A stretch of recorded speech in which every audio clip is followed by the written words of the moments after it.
Soy Nicolás Rosenfeld y les quiero mostrar un poquito de mis dibujos y mis trabajos, que generalmente rondan lo que es la psicodelia, los hongos y el LSD.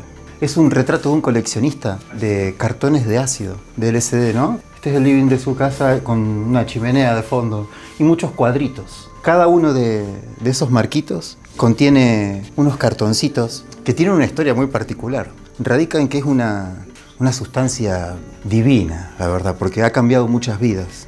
Encima tiene arte gráfico, es como que van acompañadas y esas cosas, esa conexión es mágica para mí. Incluso la imagen, si se consume, desaparece también, o sea, es un poco efímero. Como que cada uno de estos iconos, por más que parezcan muy populares y no tengan mucho peso, son muy significativos en la representación del alma de las personas. Con la revista THC hicimos mucha divulgación de psicodélicos y de cannabis, sobre todo, ¿no? De la cultura canábica. El año 2009 al 2020, acá el texto lo escribió el Hueso Van Gem.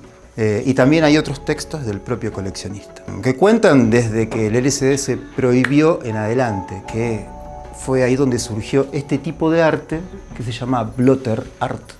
Hay una hoja que está troquelada, que ha pasado por aquella prensa como está en el dibujo. Cada troquel es una dosis de ácido. Ese cartón lleva una imagen. ¿Qué imagen? Tantas imágenes.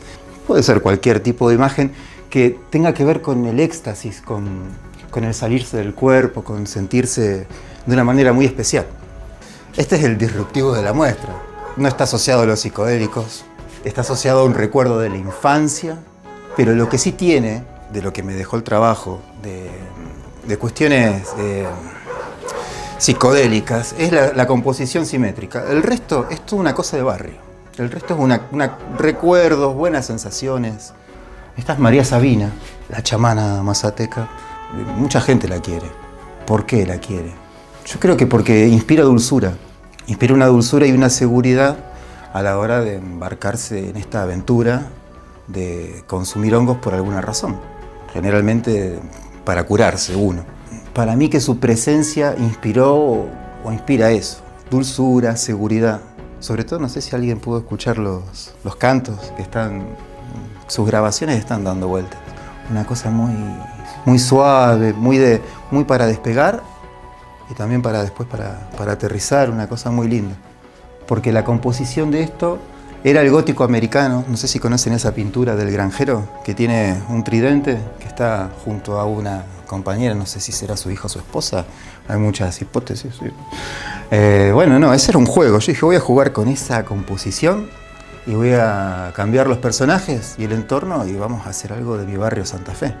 Y apretando Control B, que es uno de los accidentes más comunes que por ahí, ¡pac! Apareció un flequillo, ¡pac! Apareció la rodaja de liana de la ayahuasca. Por ese accidente yo dije, bueno, vamos a jugar a que sea masónico y no que sea de mi barrio. Cambié los roles, cambié la herramienta, cambié la casa y lo ubiqué en otro lado como para describir una situación y quizás, pero en la versión original de este, en su tamaño más grande, hay una escena secundaria reflejada en el machete que tiene que ver con el cuidado de la naturaleza. En el machete hay un reflejo de una topadora que está abandonada o quizás derrotada. Y una chica me dice, ¿vos la hiciste a Tuire Cayapó? Me dice. ¿A quién? Le digo yo, porque no conocía. Dice, esa la que le puso el machete al tipo en la cara, me dice. ¿No conocés la historia?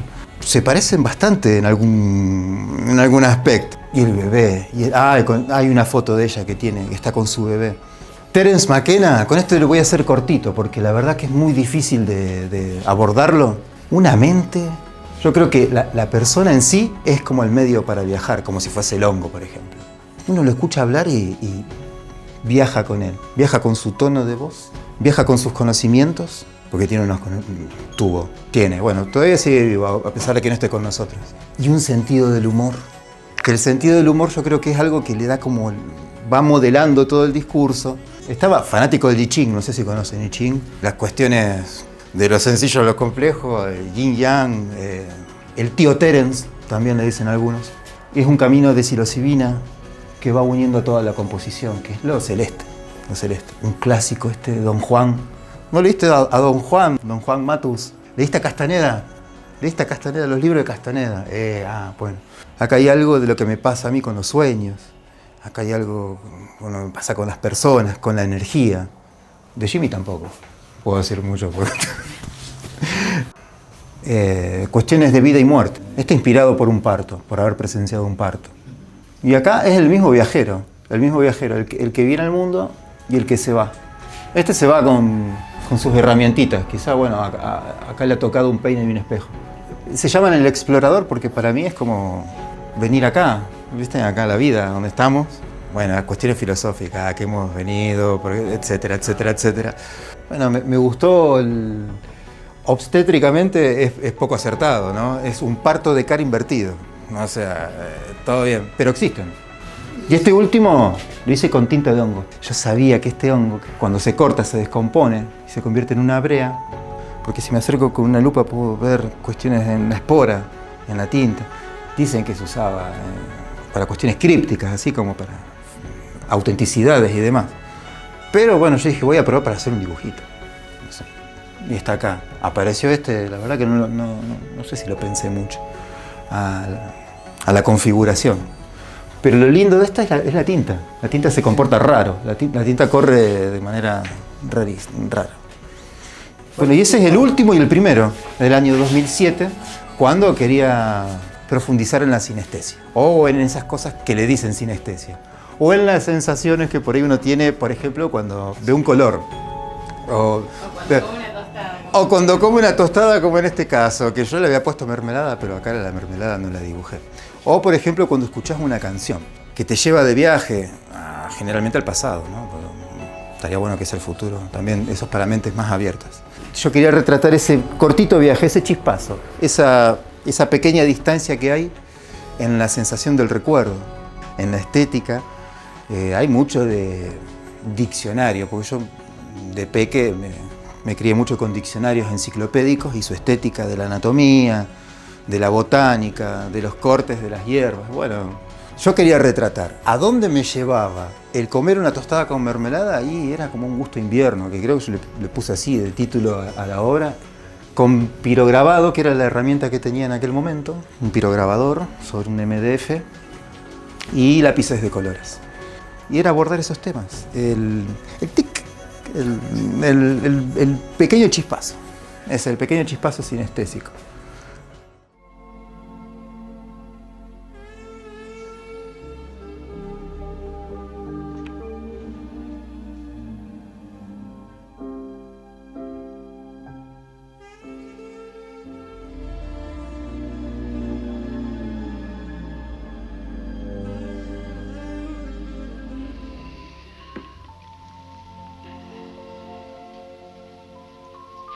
I dreamt music.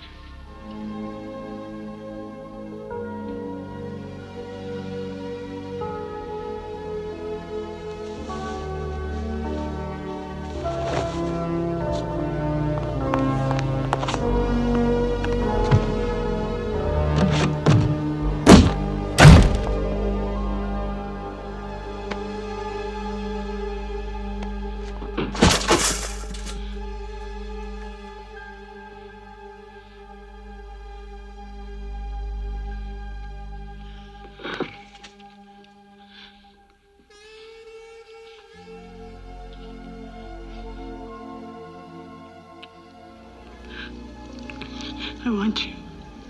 Okay. I want you.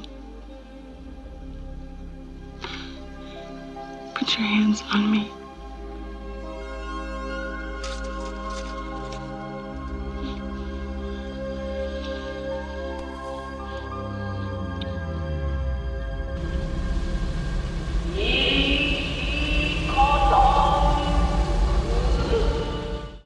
Buenos días, buenas tardes, buenas noches. Bienvenidos a Elefantes en la Cristalería. Tercera temporada, programa 6. Esta noche tenemos muchas cosas para compartir, empezando por la muestra de un artista plástico santafesino verdaderamente psicodélico, que se llama Nicolás Rosenfeld, que es un orgullo tenerlo a este artista plástico ya reconocido, ¿no? Un cuadro que se convirtió en su hit, que es El Sabalero. Y que al contemplarlo uno encuentra, además de la profundidad de su mirada, hay como texturas. Está muy bien logrado ese cuadro. El cuadro participó en una exposición importante. Tiene un anclaje muy interesante en la literatura. Carlos Castaneda. Tiene mucho que ver con las películas que vamos a ver. Y bueno, el cine de ciencia ficción y 3 películas que trazan el mapa del siglo XX, que son Metrópolis, de Fritz Lang, 2001, Odisea del Espacio, de Stanley Kubrick, y Blade Runner, de Ridley Scott. Hoy no tenemos música en vivo, pero tenemos vinilos. Vamos a escuchar vinilos. Y sí, ciencia ficción, jazz, Miles Davis, se cae de maduro. Cuando pensé en Miles Davis, pensé en un partener, en un compañero que es Wayne Shorter, saxofonista que tiene una trayectoria que está a la altura de la de Miles Davis. Así que hoy vamos a escuchar un par de vinilos sobre estos 2 monstruos de la música del siglo XX. Arrancamos con la película más costosa de la historia del cine mudo, Metrópoli, de Fritz Lang, 1925. O sea, hace un siglo. Un siglo. Justo. ¿Cómo nace la idea de Fritz Lang? El tipo, viajando a Estados Unidos en barco, vio los rascacielos de una ciudad que se erguía como la meca de la civilización industrializada, de la sociedad industrializada. Se le ocurrió una idea de filmar esa sociedad inminente que aparecía, de una época donde la revolución industrial empezaba a mostrar al capitalismo en toda su esencia, y una lucha de clases. Fíjate vos, qué interesante cómo el tipo cómo la vio, diría Capusotto. Bueno, era el expresionismo alemán. Además, el cine recién empezaba. El expresionismo alemán se dio en literatura, pintura, estética. Sí, la arquitectura sin hablar. Y en el cine, bueno, empezaron a filmarse El gabinete del doctor Caligari, la segunda Golden, que son más o menos 1920, 1921. Golden, cine mudo. La película de Murnau, Nosferatu. Nosferatu el vampiro. Extraordinaria. Sí. Cine negro. Ya Metrópoli cambia un montón, digamos que es una película de ciencia ficción. Y con algunos condimentos surrealistas también. Porque la gente vivía bajo tierra. Claro, la clase trabajadora viviendo bajo tierra, los pensadores, los dueños de las corporaciones. Bueno, y ahí la sublevación. O sea, a pesar de que ya tiene 100 años, es una película que tiene mucha actualidad, porque habla de lo que pasa hoy y de lo que pasó siempre. Fritz Lang se basó más con el principio del siglo, la industrialización, que fue extraordinaria, y no para los obreros, porque los obreros siempre... Charles Chaplin... Tiempos modernos. En tiempos modernos, tragicómica las películas. Sí, también arrancó con el cine mudo. Cuando él ve, muy fanático de Fritz Lang, amigos, son casi contemporáneos. Tiempos modernos fue en 1936. En Metrópoli los obreros agarraban palanca y daban vuelta, y en tiempos modernos hacían toda esa historia muy cómica, lo llevó Chaplin, pero en realidad era una mecanización del ser humano, ¿no? Era una protesta, pero que es más la era negra de Estados Unidos. La crisis económica mundial. Chaplin se basó más en eso, mientras que Fritz Lang en el principio del siglo. El guión lo hizo la mujer de Fritz Lang, Thea von Harbou, que es la mujer, y que cuando Fritz Lang se dio cuenta que el nazismo incipientemente iba a tomar el poder, se tomó el palo, se fue a Estados Unidos, y ella se quedó porque era nazi. Metrópoli costó $39 millones. Para la época para la época y hoy, una fortuna. Pero además requirió de 35.000 extras para hacer las escenas, justamente de esa lucha de clases, de la gente obrera que vivía por debajo de la tierra contra los dueños de las corporaciones y bueno, y hay una historia de amor en el medio, hay un robot, hay un robot que representa... A mí me encanta porque es una película de ciencia ficción, pero una película profundamente filosófica, Sí. de reflexión. Las escenas están hechas a escala. Los escenarios que uno ve, los edificios... Maquetas. Son maquetas, eran maqueteros. Las maquetas que se ve, todo con un estilo Art Deco. El Art Deco era lo que predominaba en esa época. Incluso en el vestuario del robot, bien Art Deco, los interiores. Fue una película que duraba 153 minutos, con el ascenso al poder de Hitler y sus muchachos. La recortaron porque obviamente tenía una mirada muy socialista, Sí. de la sociedad, ¿no? De una lucha de clases para el nazismo era el comunismo, era el enemigo.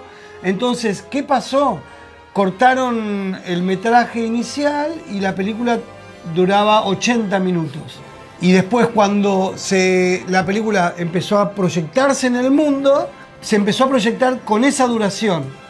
Metrópolis llegó a Argentina a mediados de la década del 50, una copia entera, que la compró un coleccionista argentino en 16 milímetros. Y la tenía guardada entre sus tesoros hasta que la familia, cuando él murió, la donó al Archivo General de la Nación como una lata más, entre tantas, de gente que no sabía qué hacer con esas latas y las donaban. Fernando Martín Peña, un gran archivista y un gran antropólogo del cine argentino y mundial, sabía de la existencia de esta lata, la buscó y la encontró. Es así como se pudo restaurar una versión original de Metrópolis gracias a un argentino. Y al Museo del Cine, eso sucedió en el 2008 y fue un acontecimiento un suceso mundial, porque era una película, estaba fragmentada, muchas veces censurada. Los alemanes cuando le dijeron tenemos esto, no lo podían creer. La película Metrópolis habla sobre el 2026. Sí. This time, este momento. Y ahí te das cuenta cómo los creadores, los artistas que tienen una idea, la tienen y la saben plasmar. Una película que es parte del Museo de la Historia de la Humanidad.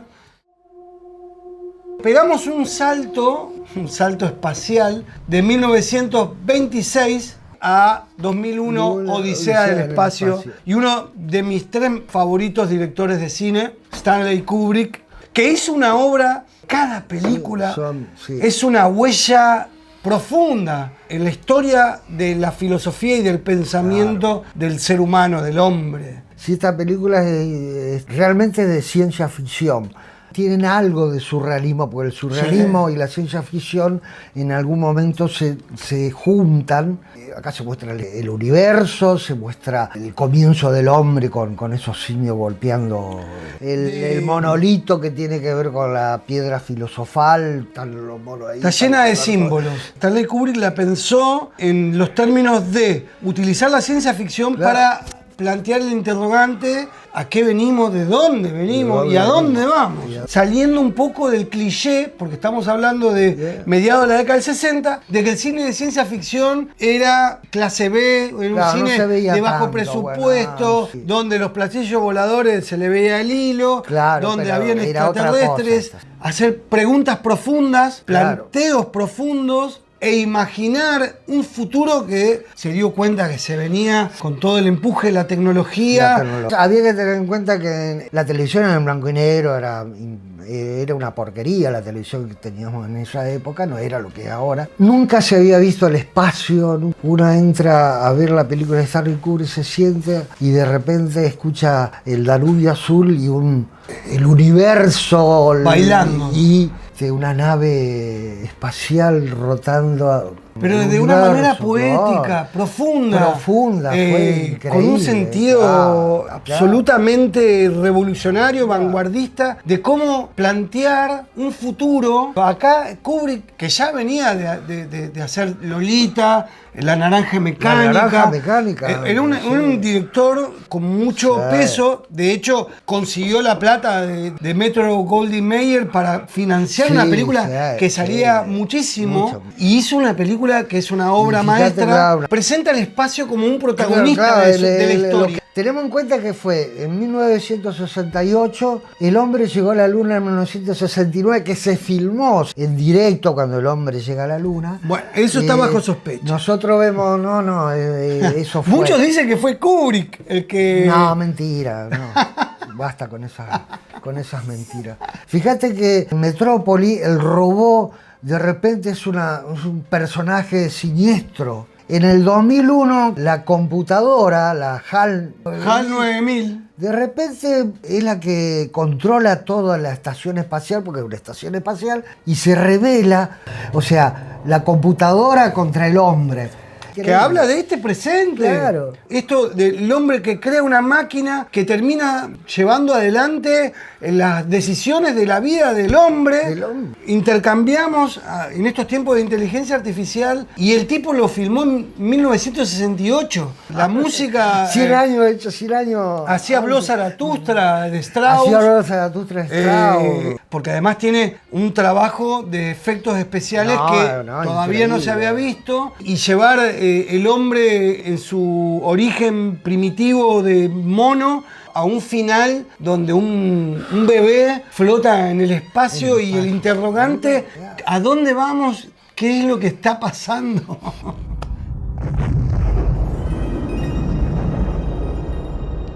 Y cerramos con Blade Runner. Ridley Scott, otro gran director, más comercial, hizo grandes películas, hizo muchas películas comerciales, pero Blade Runner es un clásico del cine, Sí, otra sí, película sí. de culto que sigue llevando gente a las salas. No es lo mismo verla en el living de tu casa que ir a una sala de cine, sí. porque es una película que también habla de un futuro que estamos viviendo hoy. Bueno, esta película está basada en un libro de Philip K. Dick, que se llama Exactamente. ¿Sueñan los androides con ovejas eléctricas? Eléctrica, sí. Y habla justamente de la creación de robots con la fisonomía idéntica al ser humano, pero supuestamente sin conciencia, pero con sentimientos, que son mandados a colonias de humanos en diferentes planetas que no es la Tierra. ¿Qué pasa? Se rebelan los androides, se escapan de esa vida esclava y van a la Tierra. Y ahí lo llaman a Harrison Ford, que hace del personaje principal, del protagonista, en la que uno nunca se termina de dar cuenta si no también es un replicante, y se le dice replicante a estos robots, con forma humana, con conciencia entre comillas, y aparentemente aparecen con sentimientos, encabezados por un líder interpretado por Ruth Hauer, que improvisa en la escena final. Sí. Ridley Scott era un admirador de Friedland y se basó mucho en Metrópoli. No solo el estilo, sino el estilo de los escenarios. Estamos hablando de los escenarios. Las maquetas, los edificios. O sea, el Art Deco. Pero no todas las escenas tienen que ver con el Art Deco, tienen que ver con el cyberpunk. Estamos hablando de una película de 1985. Sí, muy postmodernista. Cyberpunk nace en los principios de los 80, que la incorporación del cyberpunk en Blade Runner son los neones en las paraguas, las luces. El neón y en las historietas. Ahí nace Moebius, el cyberpunk. ¿no? Moebius, hay varios. Incluso el vestuario de Rachel, tanto el vestuario como el peinado, tiene que ver con las actrices del cine negro de Hollywood, de los 40 a los 50. Y Joan Crawford, una de las actrices de esa época, o sea, el peinado perfecto y la misma indumentaria. Me acuerdo cuando la vi a Blade Runner en el cine Chaplin. Terminó la película, no se fue mucho la gente, se quedó todo. Y había mucho con... Pensando. Claro, me quedaron muchas preguntas. Claro, uno queda con... Harrison Ford venía de hacer Indiana Jones y estaba en un gran momento, también venía de hacer La Guerra de las Galaxias, eso también ayudó, y tiene un final que es apoteótico, es hermoso, es emocionante. La música es de Vangelis, Vangelis el griego, gran tecladista, que tenía un grupo que llamaba Aphrodite's Child, junto a Demis Rousseau. Ridley Scott utilizó una panorámica que había hecho Stanley Kubrick en el comienzo del Resplandor, esas imágenes de las montañas filmadas con un helicóptero, las usó. El mediador entre el cerebro y las manos es el corazón. Las 3 películas tienen que ver con esa frase que es la frase importantísima de Metrópoli. Estas 3 películas, en lo posible, véanla cronológicamente, porque están unidas por un hilo argumental. Eso es lo mágico, que estas películas se filmaron en el siglo XX y están hablando de hoy.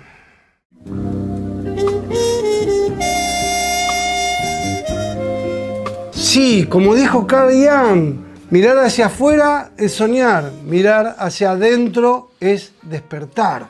¿Y qué sucede con la música? Eso, hacemos introspección, despertamos, abrimos los ojos y el jazz es el mejor vehículo. La música es lo mejor, dijo Franz Zappa, el lenguaje universal, diría Astor Piazzolla. Y hoy vamos a escuchar Wayne Shorter, un saxofonista que vino a cubrir el cargo que había dejado vacante John Coltrane, figuras centrales de la música del siglo XX. Este disco de Wayne Shorter, que empezó tocando tenor y después tocó lo que quiso, que desde muy joven mostró carisma de líder, porque inmediatamente que ingresó en los Art Blakey Jazz Messenger se convirtió en el principal compositor y en el director de esta prestigiosa banda que tenía el genial baterista Art Blakey. Bueno, en el año 1965 graba este disco, que es el segundo disco que grabó para el sello Blue Note,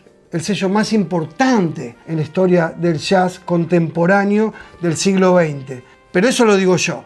Hay un montón de otros sellos. Blue Note se caracterizó no solamente por grabaciones impecables en estudio, con sonido, con producción de Rudy Van Gelder y toda una estética fotográfica en sus artes de tapa. Además, ha grabado muchos de los discos más importantes de la historia del jazz. ¿Qué estaba haciendo Wayne Shorter? Venía de participar de su primera experiencia con Miles Davis. Wayne Shorter fue uno de los pioneros del jazz rock, con Wither Report, junto a Jaco Pastorius, Omar Hakim, Joe Zawinul. El disco se llama Naked Dreamer, Soñador Nocturno, y lo acompañan los tipos que acompañaban a John Coltrane en su cuarteto. Reginald Workman en contrabajo, Elvin Jones en batería y McCoy Tyner en piano. Al que se le suma en trompeta Lee Morgan, otro trompetista que falleció muy tempranamente en una trágica historia de celos y de amores tempestuosos. Y es un disco hermoso, de principio a fin. Es un disco que tiene todo el sonido que traía el quinteto de Miles Davis, que como siempre Miles Davis mostraba el camino. La composición, un detalle muy importante que marcó la trayectoria y el valor que tiene el nombre de Wayne Shorter en la historia de la música mundial. Los temas son todas composiciones de Wayne Shorter y tienen un vuelo y tienen un sonido que invitan a eso que hablaba al principio, a mirar hacia adentro y despertar.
Ahora pasamos al maestro Miles Davis, una figura, si se quiere, recurrente para hablar de jazz del siglo XX, pero que tiene su validez en el hecho que el tipo inventó el jazz moderno, inventó la música del siglo XX, la inventó Miles Davis. Es como Louis Armstrong, es un artista del género jazz del siglo XX que es un referente, es un ancla, es un lugar. Y en este caso vamos a hablar de este disco que se llama Amandla, que produjo Marcus Miller, bajista mucho más joven que Miles Davis, en 1985. Marcus Miller le produjo Tutu, que fue un disco que salió en 1982-83. Fue el primer disco de Miles Davis en mucho tiempo que tuvo un éxito, entre comillas, comercial, que se vendió bien. ¿Qué proponía Marcus Miller produciendo este disco de Miles Davis? Modernizarlo, darle un sonido ochentoso a Miles Davis, que venía de los 40.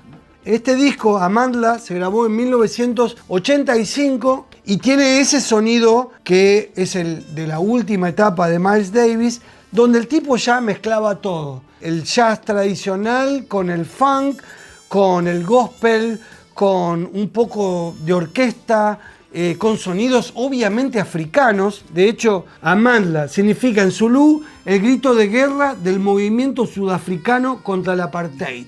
Siempre estuvieron en esa búsqueda. Wayne Shorter decía, improvisar es aceptar el desafío de la incertidumbre. Eso es jazz. Y Miles Davis le decía a Wayne Shorter, ¿no estás cansado de hacer música que suene como música? Eso es vanguardia, eso es de lo que estamos hablando cuando hablamos de jazz, de ciencia ficción, cuando hablamos de Wayne Shorter, cuando hablamos de Miles Davis con este disco Amandla, que fue de sus últimas producciones, dejando un legado para siempre.